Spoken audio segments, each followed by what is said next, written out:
de autoria de Theo Fischer. O livro Wu Wei, A Arte de Viver do Tao. Quem na vida já passou por uma profunda crise existencial, talvez se lembre, a mudança para melhor iniciou-se exatamente na fase em que se parou de lutar. Parar com esta luta sem sentido, viver o momento, seguir o fluxo da vida. Isto significa Wu Wei. Traduzindo textualmente, significa não fazer nada, não agir. Isto não significa, de maneira alguma, que devemos ser indolentes, indecisos ou indiferentes. Porém, Wu Wei significa que em nossas decisões não devemos ir contra a nossa autoridade interior, o Tao. Wu Wei é uma arte de fazer a coisa certa, no momento certo. Este livro traz uma introdução à aplicação prática da filosofia de vida do Tao. Existe um aprendizado que nos faz entender o que somos. A partir desta compreensão, surge uma maneira totalmente nova de entender Wu Wei. Isto significa fazer, através da não interferência, deixando-o acontecer. É a capacidade de deixar o fluxo da vida em poder daquele que é a própria dimensão de nós mesmos, e que Lao Tse, outrora, chamou de Tao. Prefácio.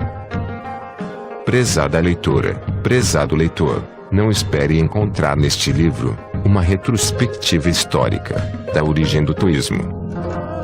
Disse que se originou na China, e ainda hoje é encontrado, com grande parte de sua substância, no Zen budismo japonês. Entretanto, não mais, em sua forma original e descomplicada.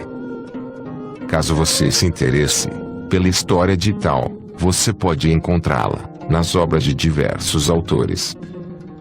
A tradução dos textos de Lao Tse e Zhuang Tse oferece uma grande quantidade de conhecimentos sobre o significado e conteúdo espiritual do Tao. Nos próximos capítulos, quero passar para vocês a essência de Tao, ou seja, a prática de viver. Bem ou mal, terei de ferir um tabu ao qual todos os mestres de Tao se ativeram relatar sobre a utilidade ligada a uma vida no espírito do Tao. Esta reserva pode ser o principal motivo para que esta sabedoria oriental, milenar, ainda não tenha ingressado em nosso cotidiano.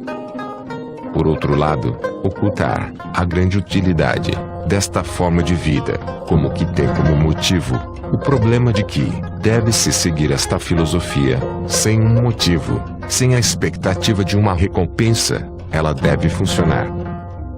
Esta é a única, ou seja, uma das poucas condições que estão relacionadas com o sucesso.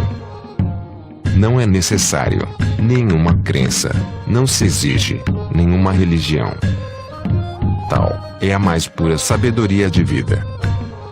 Se eu tentasse, resumidamente, definir Tao, eu formularia da seguinte maneira: Tao é uma dimensão, sua e minha. Ela não é acessível ao pensamento, mas pode ser vivida e realizada por nós. 1. A arte de não fazer. Nossa atual existência está ligada a uma série de condições. Parece que somos livres, mas no fundo, sentimos que esta liberdade é um sofisma, e que estamos ligados, em todos os pontos e cantos, às regras de jogo da sociedade, ao preconceito de nossa raça, nação, ou grau de instrução ao qual pertencemos. Talvez nos liguemos a um parceiro, ou estejamos, profissionalmente ou religiosamente, ligados a alguma forma. Há milênios, o cotidiano está repleto de dificuldades, preocupações, necessidades, doenças e miséria. Mesmo lá, onde o mundo parece estar em ordem, existem problemas. Apesar do raio de sol temporário em nossa vida, em regra, os problemas dominam. E se alguém se aproximasse de você, com a ousada afirmação de que você pode afastar todas as dificuldades e momentos difíceis da vida, apenas aprendendo a viver exclusivamente o presente e enxergar os seus problemas atentamente, espontaneamente, você diria que isto é bobagem, considerando esta pessoa fora da realidade. Considerando-a fora da realidade, você em parte teria razão. Isto é, considerá-la fora da sua realidade, pois aquilo que você considera realidade não tem relação nenhuma com a realidade objetiva. Nossa vida se passa conforme um modelo de pensamento criado por nós, no qual se manifestam as nossas realizações ou experiências aprendidas. Cada fenômeno ao nosso redor é comparado e analisado conforme o ponto de vista deste modelo de pensamento. Só quando você compreender que esta sua forma de avaliar o mundo e a sua existência é totalmente parcial e falsa, você será capaz de absorver a grande sabedoria da vida no fluxo de tal. O que isto significa, na prática, será explicado detalhadamente em seguida. Em regra, soluções geniais seduzem pela sua simplicidade.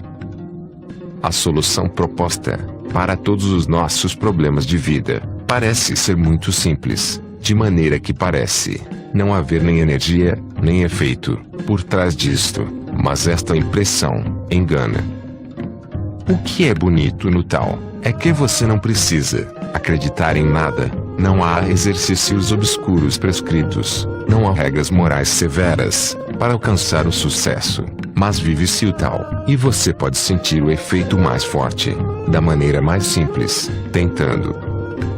Permita-me voltar rapidamente ao chinês, Wu Wei. Estas duas sílabas contêm todo o segredo da arte de viver do tal. Traduzindo textualmente, significa não fazer nada, não agir. Aqui de maneira alguma se diz que devemos ser indolentes, indecisos ou indiferentes. É difícil definir, em poucas palavras, a sutileza do Wu Wei. No sentido mais profundo, Wu Wei quer dizer que em nossas decisões não devemos fazer nada contra a nossa autoridade interior, o tal. Procuremos enfrentar os desafios da nossa vida com os escassos recursos de nosso intelecto, da nossa experiência. Desta forma, nós interferimos em forças inacessíveis ao nosso pensamento, aquelas que não só resolvem nossos problemas da melhor forma, mas que também estão em condições de resolvê-los de outra maneira. Se conseguíssemos aprender a praticar o Wu Wei, pararíamos imediatamente de meditar sobre os nossos problemas, de analisá-los e procurar soluções. É totalmente suficiente enxergarmos o problema, sem refletir sobre ele, sem analisá-lo. O resto, podemos deixar tranquilamente, por conta do tal. Na medida em que nossa interferência se torne necessária, perceberemos o impulso de ação, através de uma forte intuição. Sendo que a palavra intuição, como normalmente a interpretamos, só faz uma descrição insuficiente do fato, pois trata-se muito mais de um diálogo interior, que se torna hábito àquele que aprendeu a viver no espírito de tal. O exemplo que darei aqui também só terá sentido quando a vida for vivida em sua totalidade. Para dominar esta vida, não se exige nenhuma capacidade que não existe em nós. Aliás, a maioria das pessoas desaprendeu a lidar com uma ou outra destas capacidades. Nenhuma das atitudes que eu lhe mostrar no decorrer deste livro exige força. Estas capacidades desenvolvem-se com uma facilidade indescritível, se forem aplicadas corretamente. Essa facilidade é a expressão de uma energia extraordinária que existe latente dentro de cada um de nós. Se você seguir corretamente os conselhos dados e constatar que requer esforço, então é um sinal seguro de que você está fazendo algo errado. Em seguida, nos ocuparemos com pensamentos, com consciência, com presente, passado e futuro, sendo que desde já quero mencionar que o tal só pode ser vivido e realizado no presente, ou seja, no instante. Talvez esta seja a única tarefa difícil para você, isto é, não ficar vagando com a sua mente, nem no passado, nem no futuro, porém, sempre e constantemente permanecer no aqui e agora.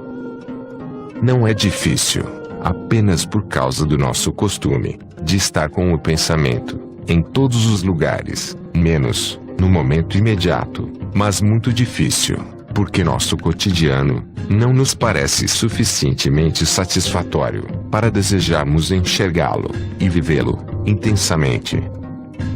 Também não conseguimos controlar os momentos que queremos manter e viver intensivamente, pois nos trazem alegria ou prazer. Quero, através de uma anedota, mostrar a você como fazemos para viver o presente. Um ônibus com turistas está passando por uma linda paisagem campestre. Todos estão com as máquinas fotográficas diante dos olhos e fotografam para registrar aquela imagem. Apenas um único turista está sentado tranquilo, olhando pela janela. Eles perguntam: por que você não está fotografando? Ele responde: eu vou apreciar a paisagem, agora mesmo. Veja como a maioria dos seres humanos vive igual a estes turistas. Entre nós e a realidade, e vivê-la mesmo, estão os nossos pensamentos, assim como as fotografias nesta anedota. Nós estamos com a mente se movimentando constantemente, nosso pensamento se ocupa com acontecimentos passados ou futuros, uma alegria antecipada orienta a nossa visão, ou o medo de certos acontecimentos, ou espreitamos com esperança. Mas não aproveitamos aquele momento que estamos vivendo. Estamos mentalmente muito ocupados com todo tipo de bobagem para que possamos nos ocupar ainda com a realidade. Afinal de contas, essa realidade não se perde. Nosso cérebro registrou estas cenas para sempre em nossa memória como as máquinas fotográficas. E se realmente olharmos por acaso para o momento, para o presente, também não conseguiremos vê-lo diretamente, de maneira que registramos uma cena, e ela imediatamente segue para a nossa consciência. Antes de termos consciência de um acontecimento, ele passa, como de costume, por um processo de raciocínio. No pensamento, nossa mente testa antes, se na cena registrada se nota alguma coisa semelhante a experiências anteriores. Depois ela busca no arquivo da memória o nome encontrado para este fenômeno, e coloca esta etiqueta na cena. Somente depois que tudo isto de feito, é que nossa compreensão permite que nossa consciência tome conhecimento deste acontecimento. Você pode notar que mesmo vivido espontaneamente, este acontecimento ocorre em segunda instância. A mente humana nunca permite as impressões dos sentidos seguirem diretamente a consciência, sendo que não quero atingir uma definição especial quando digo mente. Com mente quero simplesmente expressar nossa pessoa, nosso ego, nosso eu. E isto não precisa ser assim. Este não é o nosso destino irrevogável, ter de nos desviar-se durante toda a vida do momento presente, da realidade. A rigor, é um vício que temos, pois ninguém nos ensinou como fazê-lo corretamente. O Wei exige a presença de espírito no momento presente. As forças que modificam as coisas para o bem podem ser ineficazes sem a nossa ação. Enquanto não olharmos diretamente de frente às tristezas de nosso cotidiano, não se modificará nada através do tal. Porém, se conseguirmos contemplar nossa existência de forma tão sensata e realista como ela realmente é, sem esquivar-nos de nenhum reconhecimento por mais desagradável que seja, então não será necessário permanecer por muito tempo neste estado cinzento. Como que, por um comando à distância, em seguida sua vida será dominada por energias com as quais você nem ousaria sonhar. Sobre a maneira de consegui-lo, refiro-me a que a técnica você terá muitos detalhes nos próximos capítulos, quando tratarmos da estrutura do pensamento e da personalidade do pensador. Aqui eu gostaria de lhe dar, inicialmente, uma ideia mais geral sobre o assunto. Mas neste ponto já podemos registrar um princípio: os pensamentos resultam sempre da comparação com elementos da memória, da lembrança. Eles pertencem, por conseguinte, em princípio do passado, independentemente daquilo de que tratam. As ideias e as perspectivas de futuro também se baseiam em experiências do passado. Porém esta nossa dimensão independente de todos os tempos, só existe no presente, neste pequeníssimo espaço de tempo entre o passado e o futuro. O efeito conjunto destas forças ocorre aqui e agora, nunca antes ou depois. Isto significa que o pensamento sempre nos tira do presente e nos conduz ao passado, mesmo sendo por frações de segundos, quando interpretamos um acontecimento imediato em vez de vivê-lo diretamente. Isto não quer dizer que o pensamento deve ser eliminado. Ele tem seu espaço onde é útil e necessário. Mas a verbalidade ininterrupta de nosso espírito é um sério obstáculo para a vida no presente absoluto. Não faz sentido tentarmos dominar esta corrente reprimindo todos os pensamentos. Tal procedimento é extremamente cansativo e, além disso, totalmente inútil. Nós somente mudaríamos a previsão. O processo de desligar o pensamento é justamente igual a um processo de pensamento. Quem tenta viver o aqui e o agora desta maneira está enganando a si mesmo e gastando energia inutilmente. Mesmo assim, não desanime. Esta coisa, na verdade, é bem fácil pressupondo a disposição da pessoa.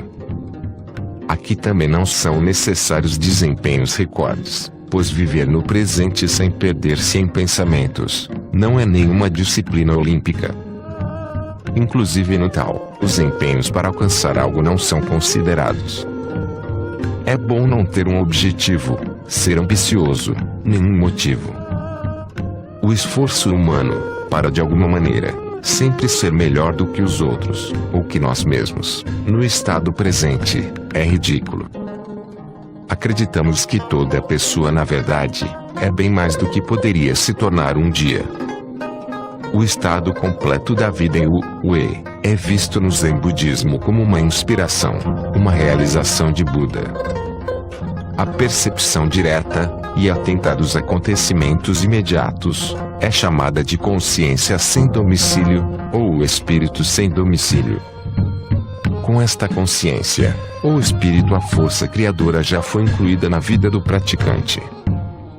Assim que observarmos alguns segundos atentamente o nosso ambiente e os acontecimentos ao nosso redor, entramos em contato com esta energia estranha. E é essa que modifica nosso cotidiano, nossa vida inteira, se confiarmos plenamente nela. É como na brincadeira que fazíamos de vez em quando na infância e na juventude: abrem-se os braços, fecham-se os olhos e deixamo-nos cair nos braços de um amigo que está atrás de nós. Esta brincadeira nem é tão fácil. É uma sensação desagradável deixar-se cair no incerto, mesmo sabendo que há alguém atrás de nós que nos segurará.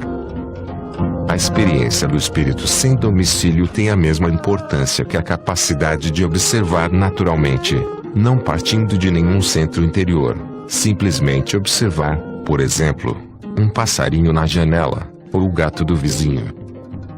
Assim que esta observação estiver livre de pensamentos, ela será idêntica ao efeito do tal. Isto tudo soa estranho e sem lógica. Bem, lógico não é. Mas será que só está correto aquilo que é lógico? A realidade objetiva de nossa existência é mais paradoxal do que ilógica. A lógica é uma muleta que a razão humana arrumou para não se desesperar com as coisas reais. A lógica é compreensível, e tudo que conseguimos através dela nos dá segurança, não é? Permanecer realmente com o espírito no presente, observar atentamente os acontecimentos, registrá-los sem análise, seria o primeiro passo para a realização do tal na nossa vida. Deixar os acontecimentos seguirem o seu fluxo sem resistir, apenas observá-los. Isto é agir na não ação, isso é o Wei. Quando você aprender a passar seus dias assim, sua vida será como nos melhores tempos de sua infância, sem preocupações, sem conflitos, esquecendo ontem, não sabendo nada de amanhã, permanecer apenas no hoje repleto de felicidade e serenidade. Isto é arte de viver, isto é viver no espírito tal. Qual é a distância desta ideia do quadro de sua atual existência sofrida? Ao contrário de todas as outras pregações e afirmações, alcançar a mudança em sua vida, alcançar este estado tão positivo, não é de maneira alguma uma questão de tempo. É apenas uma questão de como você irá proceder para se libertar de imagens com as quais tem afinidade. O segundo, e único, passo adicional, e a necessidade de se libertar interiormente de todos os compromissos, de todo tipo de autoridade, indiferentemente de elas surgirem do exterior, ou de sua própria imagem, de padrões de pensamentos enraizados, compromissos religiosos, etc. Este segundo passo pode facilitar muito a vida no presente. A necessidade de libertação de compromissos não significa que você tenha de abrir mão dos prazeres da vida, de propriedades, ou de seu parceiro. Na verdade, não há um único processo em nossa vida que seja problemático. Nem a espiritualidade, nem a meditação, nem o bem-estar, nem o desejo das comodidades da existência. O problema é o apego, como dizem os chineses. Não são os prazeres da vida que nos afastam do tal, porém apenas o compromisso interior com eles. Por outro lado, seria totalmente inútil a autotortura neste instante se você dissesse: bem, a partir de agora quero estar livre de qualquer apego, e se você tentasse sugerir para si esta liberdade até conseguir um tipo de sensação de liberdade. Infelizmente, não é tão fácil. Talvez possamos iludir pessoas com tais medidas, mas não podemos enganar o tal. Tal processo seria muito estafante, e não daria certo, pois novamente uma imagem de pensamento foi apenas substituída por outro modelo tão comprometedor quanto o primeiro. Você teria apenas exorcizado o diabo. Existem caminhos mais fáceis para conhecer a verdade sobre os seus compromissos e engajamentos. Se você observar persistentemente, e sem uma postura interior as suas reações diante dos acontecimentos da vida, isto é, no momento em que ocorrem, você logo perceberá o tipo e a dimensão de seu compromisso. Esta observação já é meditação, que não está ligada a nenhuma forma externa, e a nenhum ritmo de tempo. Essa meditação sempre ocorre quando os acontecimentos a tornam necessária. Assim esta forma de meditação permanece sempre viva, nunca cai na rotina, ou adormece a mente. Tão logo o reconhecimento de seus diversos compromissos estiver profundamente vivo em você, muito além da compreensão intelectual do seu estado, você constatará que esses compromissos perderão por si mesmo o poder sobre você. Como num passe de mágica, os cordões com seus vínculos estarão rompidos. Naturalmente, tudo isso depende da vontade interior de se libertar de seus diversos apêndices, e não procurar secretamente prender-se a um ou outro como anteriormente. Nesta ruptura de todas as ligações e compromissos existe um outro problema, a questão da segurança pessoal. Em enquanto você estiver ligado a qualquer tipo de instituição, ideologia ou organização, você obtém a segurança por meio dela. Você se sente integrado na sociedade, e a sua adaptação à sua ordem e regras de jogo lhe proporciona uma sensação de proteção. Você encontra apoio em seu parceiro, na sua profissão, nos seus costumes cotidianos e habituais. Tudo isto proporciona uma aparente segurança de que as pessoas necessitam. Porém, é a única coisa que adoça um pouco a miséria da enorme falta de liberdade interior da humanidade. Sendo esta liberdade absolutamente ilusória, ela é relativa. Na verdade, ela existe apenas como imaginação intelectual ou emocional. É um calmante com efeito contínuo. Porém, este efeito contínuo não perdura até a morte. Em algum momento, mais cedo ou mais tarde, todos são obrigados a encarar a verdade de frente. Pois uma construção mental de segurança não existe. E quando a vida nos apresenta desafios sérios, e a estrutura de segurança ao nosso redor se desfaz, então ficamos nus como uma concha cujo invólucro desapareceu.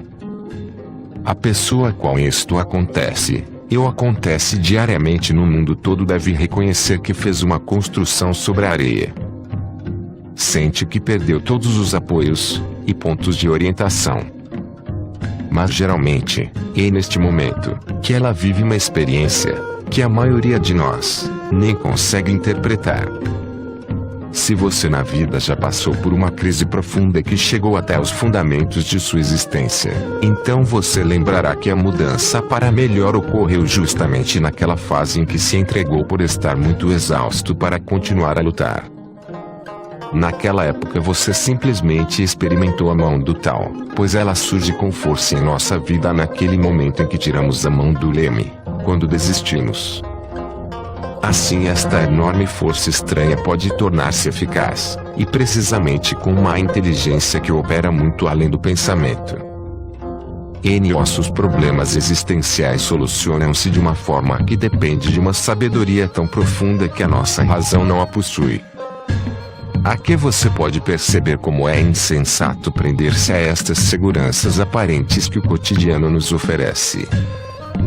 Quem se dedicar à arte de viver do Tao, prescrever a si mesmo a ação intuitiva, e entregar-se à segurança da própria autoridade interna, futuramente enxergará a vida e o seu cotidiano com outros olhos.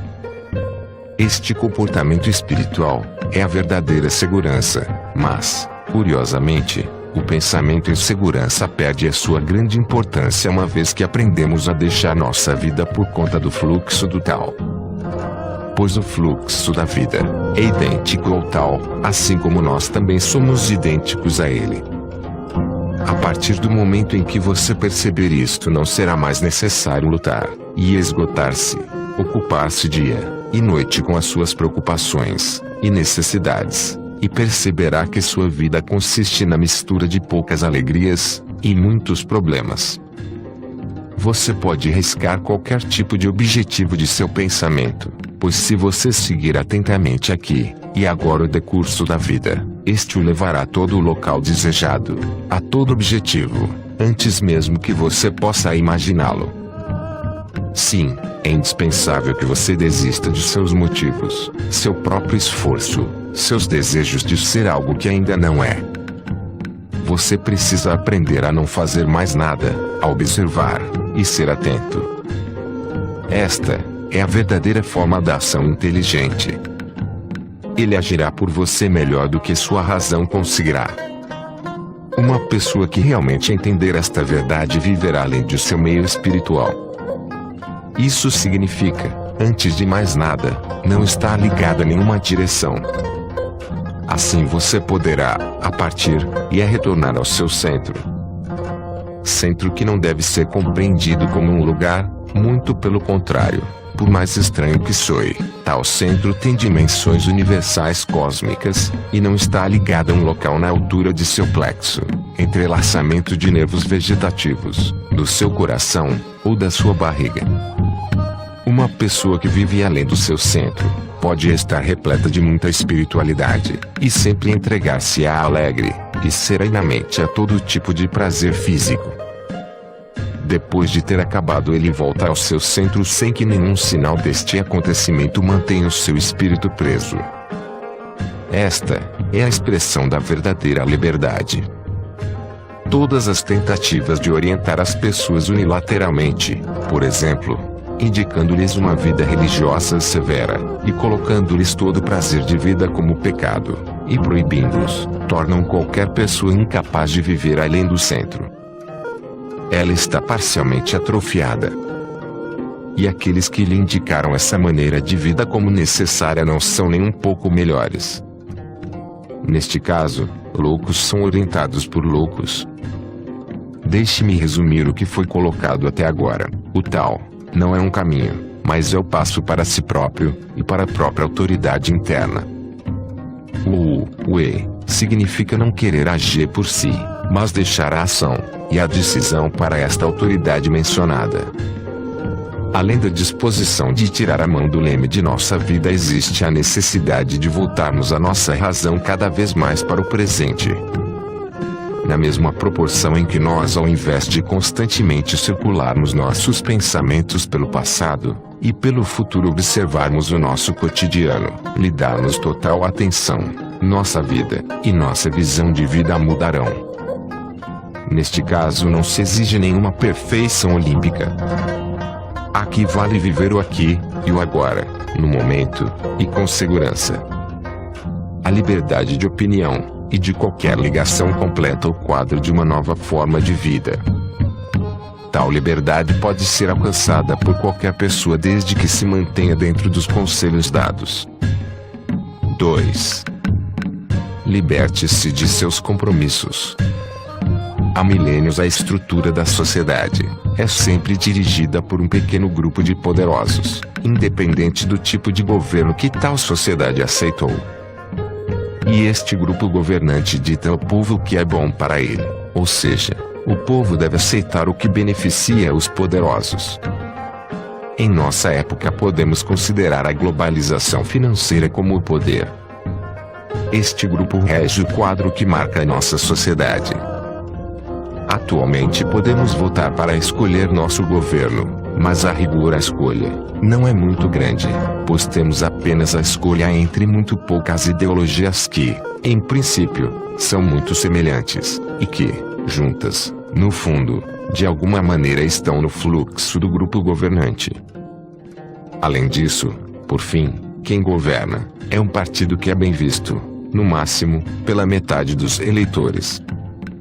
Isto significa que pelo menos a outra metade dos cidadãos de uma democracia ficou para trás apesar da liberdade dominante na formação de seu governo. E lá onde realmente se estabelece o poder duradouro, nas grandes indústrias, nos bancos e seguradoras com suas multiparticipações, que impõem todo o sistema financeiro apesar de todas as leis anticatéis, estes não são eleitos por ninguém. Eles simplesmente existem, eles decidem, independente da legislatura, do destino e da prosperidade da nação. Partindo de lá, é formada a opinião pública. Devemos procurar lá a origem e o motivo da natureza do quadro da sociedade. Cada indivíduo, você ou eu mesmo, orienta-se nesta ordem desde a infância. Nós estamos de tal forma presos a decisões, ordens e leis que não temos mais consciência de como nos conduzem por toda parte. Nunca vivemos uma vida sem regras. No início os pais cuidavam para que o filho se tornasse um membro adaptado à sociedade sob o ponto de vista deles. Depois vinha a escola, a formação profissional, ou o estudo na faculdade. Aqui o jovem também foi forçado a uma formação voltada à adaptação ao atual princípio dominante. Após iniciar-se na vida profissional, seja autônoma ou empregatícia, o então adulto constatava com toda a clareza como a sua prosperidade dependia da hierarquia da sociedade. Ao invés de evadir-se desesperadamente desta limitação e da constante pressão, a humanidade encontrou um outro caminho de fuga: reprimir os conteúdos e as experiências conscientemente insuportáveis para o inconsciente. Eu não estou exagerando quando afirmo, e sei que a maioria dos sociólogos e psicólogos são da mesma opinião, que a nossa consciência acessível à nossa lembrança é filtrada de tal forma, de maneira que nela não fique registrada nenhuma experiência que não esteja em conformidade com as regras de jogo válidas da sociedade. Tão amplamente age o mecanismo de repressão, o órgão de controle de nosso mecanismo de autoconservação. Por isto hoje, nas condições de nosso espírito, somos incapazes de perceber a verdade como ela realmente é. O que consideramos a verdade são apenas frações da realidade. Imagens do nosso pensamento, ainda por cima distorcidos pela ótica do nosso preconceito. Todos os nossos sentidos são controlados dia a dia, suas percepções são filtradas e peneiradas, nada de novo, desconhecido, pode chegar à consciência. Este mecanismo cuida muito bem para que nenhum novo conhecimento, por meio de alguma observação, penetre em nós. Tudo é cuidadosamente desviado para o inconsciente, onde a sua existência inconveniente fica, juntamente com outras experiências traumáticas, da época da pré-infância. Nunca somos capazes de ver mais, e além daquilo que aprendemos. Só isto podemos aceitar em nossa parcialidade, e é assim que nos orientamos, e organizamos com base nisso, a nossa vida. Assim nosso espírito e as nossas lembranças estão em boas condições. E a isto o nosso pensamento se remete constantemente. Desta maneira absorvemos uma imagem muito censurada da realidade. Um outro caminho de fuga da realidade, e a filiação a organizações, e a comunidades religiosas, incluindo os diversos grupos com filosofia de vida própria, e dos empresários espertos que vivem na onda da nova era. Já a consciência de estar integrado na sociedade, e de possuir um ídolo mesma, nos proporciona uma sensação de segurança. As verdades impopulares estão todas bem guardadas no inconsciente. Para isto a afiliação a uma comunidade, seja ela ativa ou passiva, oferece uma boa garantia complementar para manter-se a posição alcançada. Fecha-se os olhos para o horror ao nosso redor, para o quadro mundial escasso, para a loucura que acontece no próprio país, Alemanha, no qual, por exemplo, não se proíbem alimentos contaminados, porém de tempo em tempo se aumenta o limite máximo de aplicação de produtos tóxicos. A proteção aparente que estas organizações e instituições oferecem é paga por nós através do reconhecimento de sua autoridade, e possivelmente por organizarmos nossas vidas aparentes conforme suas normas, e interiormente por suas teses. Da falta de liberdade elementar que cada pessoa vive, em consequência à sua adaptação à sociedade, nasce uma outra, pois nós, seres humanos, simplesmente não conseguimos entender que existem coisas que não têm preço. Já que nos deixamos condicionar, acreditamos ter adquirido mais segurança na sociedade. Nós fazemos aquilo, e acreditamos naquilo que os outros também acreditam, e fazem, e achamos isto correto. E se um dia o destino atuar, e entrarmos em verdadeiros apuros, vamos constatar que em lugar nenhum existe a verdadeira segurança, mesmo estando desesperadamente em busca dela. Para tornar-se livre, para uma vida no momento presente, é necessário romper com todos os compromissos deste tipo. Não podemos aceitar nenhuma autoridade, ninguém que nos diga como devemos ser, ou nos tornar. Para conseguirmos nos libertar de autoridades externas, é necessário nossa disposição. Apenas esta. Não é necessário uma briga intelectual com uma ideia nova, com a decisão de livrar-se, à força, de coisas que nos prendem atualmente. Para muitas coisas, nem é necessário um passo espetacular para um rompimento externo. Isto, geralmente, não é necessário. Importante é a nossa posição interior, em relação à autoridade.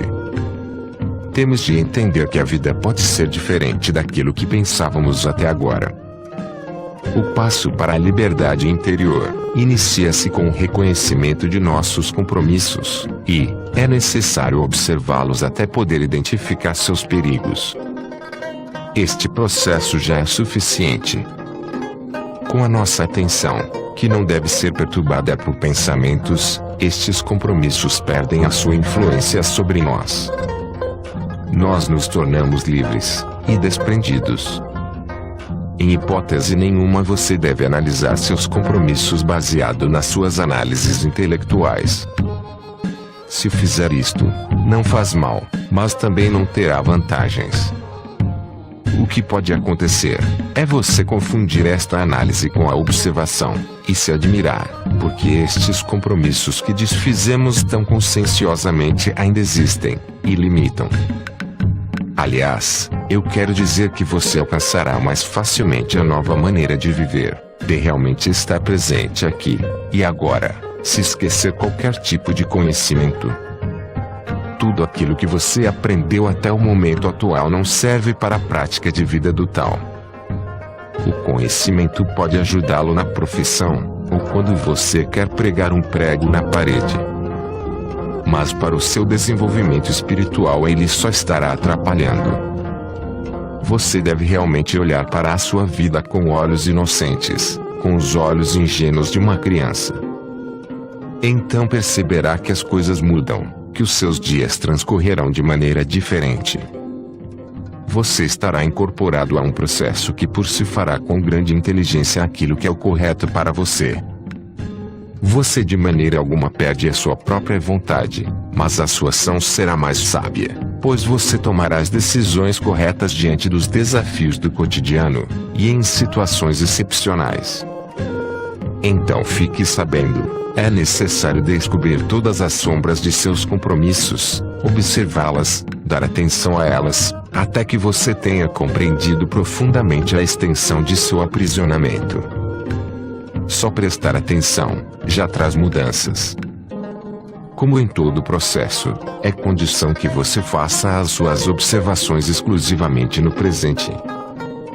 Não é importante como você era ontem, ou quais compromissos incomodavam antes. O importante, e essencial, é o seu estado atual. Este estado você deve percebê-lo. E esta percepção no presente já é o passo para a mudança, para a qual você não precisa mais se esforçar. Sua verdadeira vontade, sua disposição, seu desejo veemente de se tornar livre já são suficientes. 3. O fenômeno atenção. Na poesia e na pintura da China antiga tal tem um papel importante. Os poetas mencionam que se transferem a um estado de ausência total de pensamentos quando criam as suas obras. Chan Chung-yuan escreve: do mundo da inconsciência ascendem para a consciência as estruturas de sua poesia. Neste estado de ausência do intelecto eles viviam plenamente o ser do tal.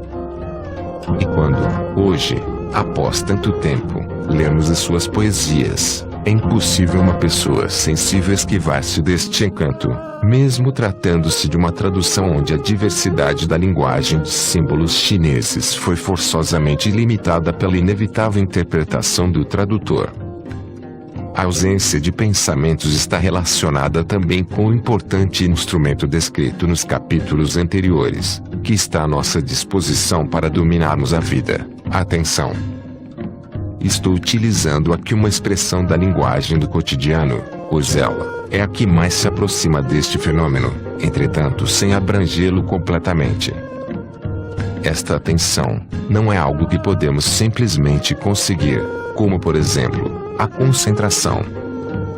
A concentração é relativamente cansativa, pois exige forças espirituais. Temos de juntar nosso cérebro e nossos sentidos para conseguirmos nos fixar no objeto da concentração.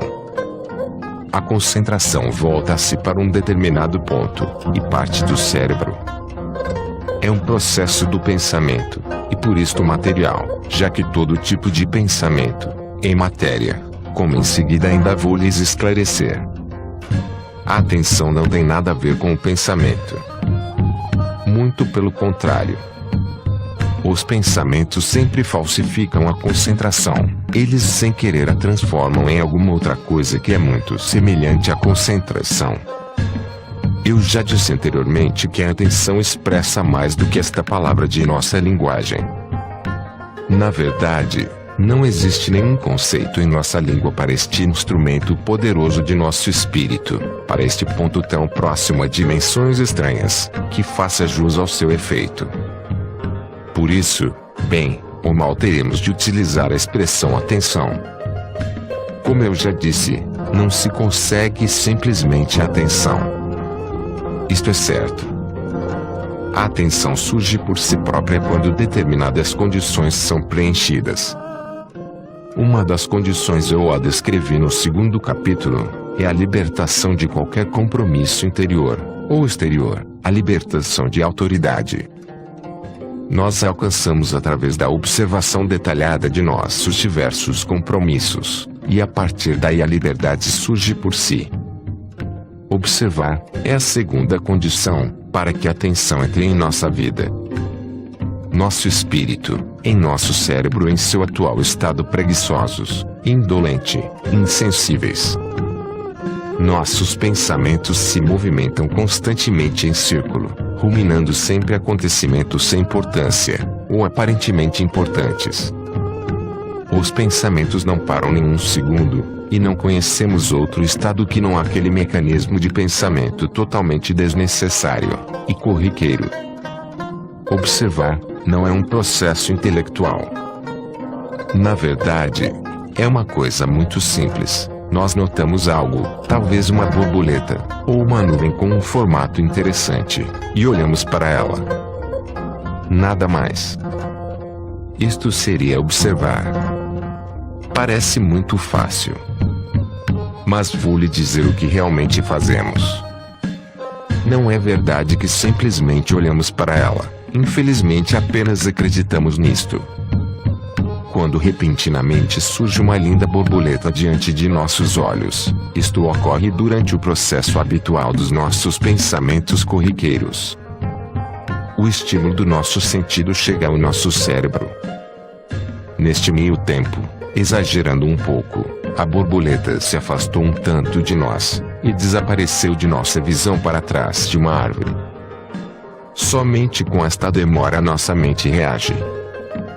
O cérebro assume a projeção da retina de nossos olhos, procura em nossa lembrança se existem imagens semelhantes a esta, compara-as, procura na seção de vocabulário o conceito, também compara este conceito com a imagem, e reconhece.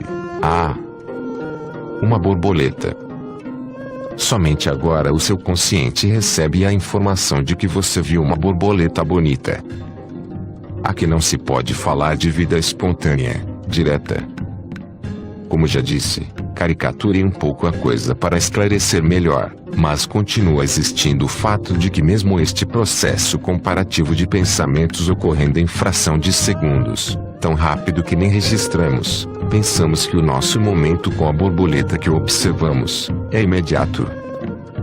Perdemos a capacidade de olhar para alguma coisa ao nosso redor sem colocar nossos pensamentos a funcionar.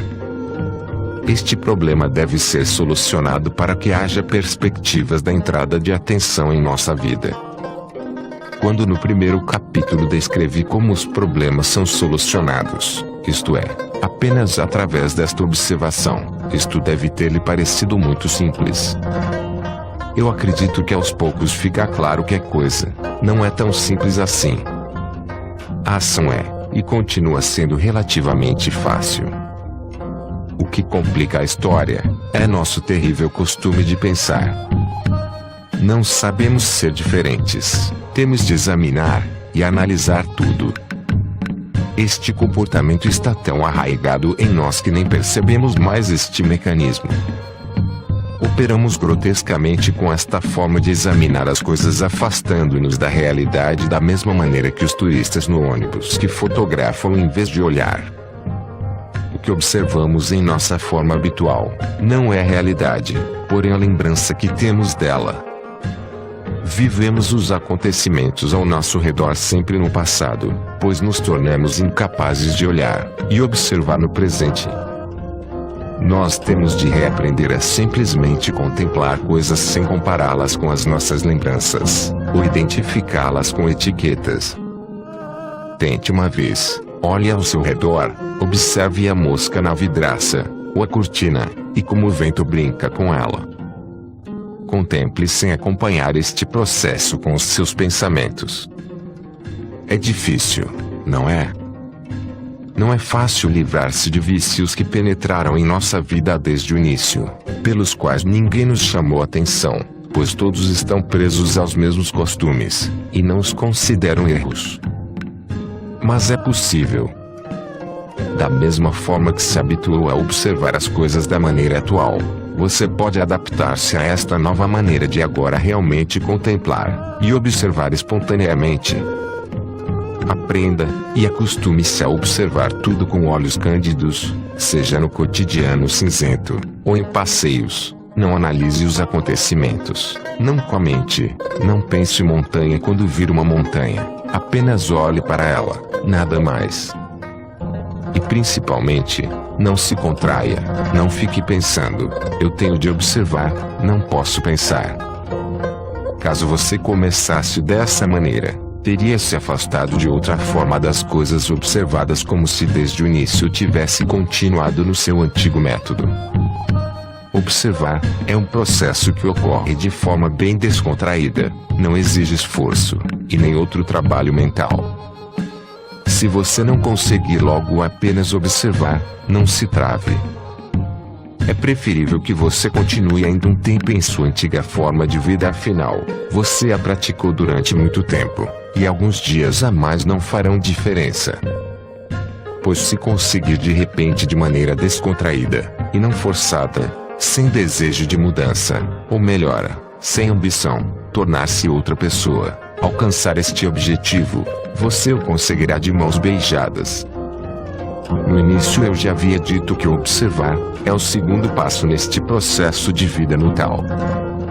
Você deve anteriormente ter procurado, paralelamente, esta libertação de qualquer tipo de compromisso.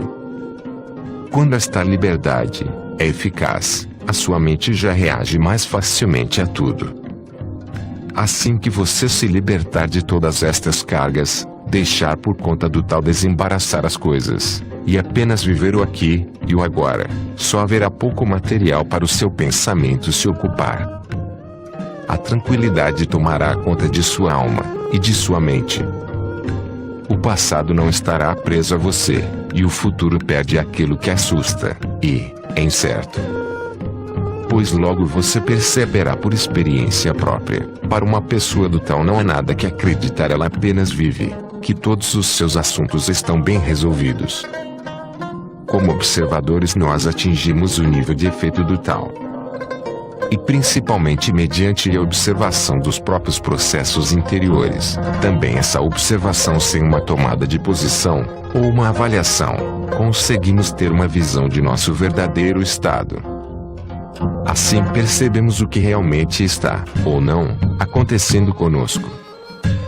Caso contrário, sempre temos uma imagem de nós mesmos, temos uma opinião formada de nossas fraquezas e forças, acreditamos saber e conhecer o suficiente sobre nosso caráter e nossos limites, quando na verdade nada sabemos sobre nós mesmos. O que sabemos de nós mesmos percebemos através das comparações. Para todas as características que exigimos de nós mesmos medimos em outras pessoas, só sabemos como somos em comparação a outros.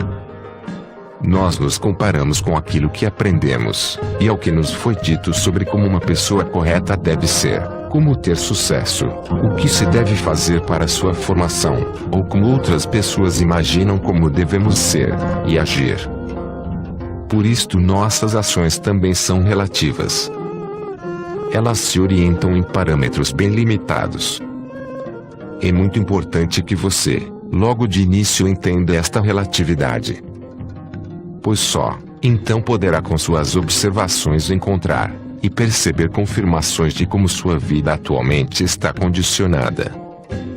Acredite, o homem não tem nem a vaga noção do que ele realmente é. Em todo o passado, o ponto importante da avaliação da qualidade humana foi depositado no nível de sua inteligência.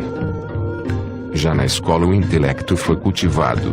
O homem foi induzido a concentrar-se totalmente na aquisição de conhecimento e desempenhar algo no campo do pensamento. Ignora-se que possa existir alguma coisa além disto. Hoje, talvez, com a nossa civilização não consigamos mais voltar ao estado da população original totalmente ligada à natureza. Não há mais espaço suficiente em nosso planeta para essa massa de pessoas. Mas o retorno espiritual é uma forma de existência natural ligada ao fluxo da vida, opõe-se à nossa parcialidade e ignorância. Nós mesmos achamos que não é mais possível, ou estamos a ponto de achar que processos mentais que vão além de nosso intelecto são bobagem total, adequados para sonhadores ou freiras. Porém, esta espiritualidade no tal não tem nada de religioso. A vida é ligada à Terra, acontece aqui e entre processos materiais. A suave arte de observar é o princípio básico para a atenção. Observar é o processo material por meio de nossos sentidos. Tato, audição, sabor e olfato fazem parte do mesmo campo que a visão, nosso sentido mais utilizado. Observar é um processo que inclui todo o campo dos sentidos. Não deve haver o mal-entendido de se considerar apenas o campo visual. Quando você tiver aprendido a observar a sua dependência, seus compromissos, seu preconceito sem motivo, e sem uma análise intelectual, surgirá a atenção. Essa atenção é o objeto mental da observação. Você não consegue criar atenção deste tipo por si próprio. Ela chegará por si a você, quando o campo estiver preparado. E, por favor, não se questione, agora, sobre como você perceberá que a atenção surgiu. Você o perceberá com certeza. Você pode confiar para que funcione ficando atento. Com os sentidos desinteressados e insensíveis você não consegue nem observar, nem ser atencioso. Quando o seu espírito estiver tranquilo, e você conseguir aproveitar os seus dias diretamente, e sem interpretações, libertado das constantes preocupações e necessidades, você libertará uma enorme energia que, então, você desperdiçava.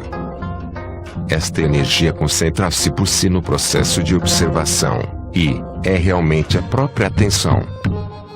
É muito difícil descrever isto com palavras adequadas, pois o processo em si já consiste de conceitos. Os poetas e pintores do Tao, em seu tempo, criaram obras fantásticas. Nenhum livro, nenhum texto pode falar tão claramente do efeito do Tao no homem como as obras destes artistas geniais. Procure o acesso à arte chinesa e à poesia desta época.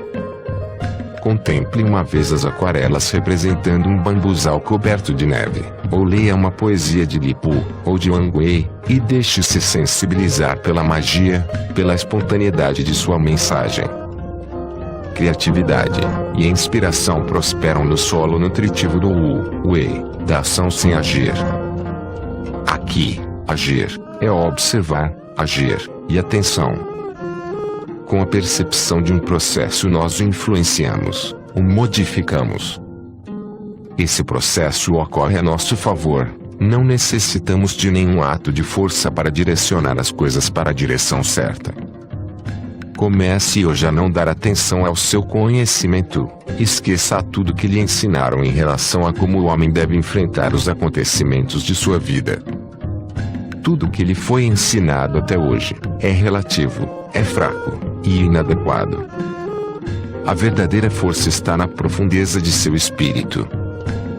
A partir daí essa força entra em ação, necessita de seu conselho intelectual, não de sua análise, pois ela sempre tem uma visão de tudo, enquanto que para você só resta a visão de um aspecto muito limitado de sua existência, ligado ao espaço e ao tempo. O Tao, a sua e a minha dimensão sem espaço, opera no além de tempo, espaço e pensamento. Seria bom você aprender a confiar o seu destino sem reservas a esta força. E por fim, não se deixe iludir pela aparente simplicidade do método. Atrás dos conceitos desgastados de observação, atenção, percepção esconde-se, sob nosso ponto de vista, todo o processo criador. Não fique irritado, se nos últimos capítulos eu o aconselhei a alcançar a liberdade interior através da observação de seus compromissos, e dar-lhes atenção. Mais tarde explico que a atenção só surge através da libertação de toda a autoridade comprometedora.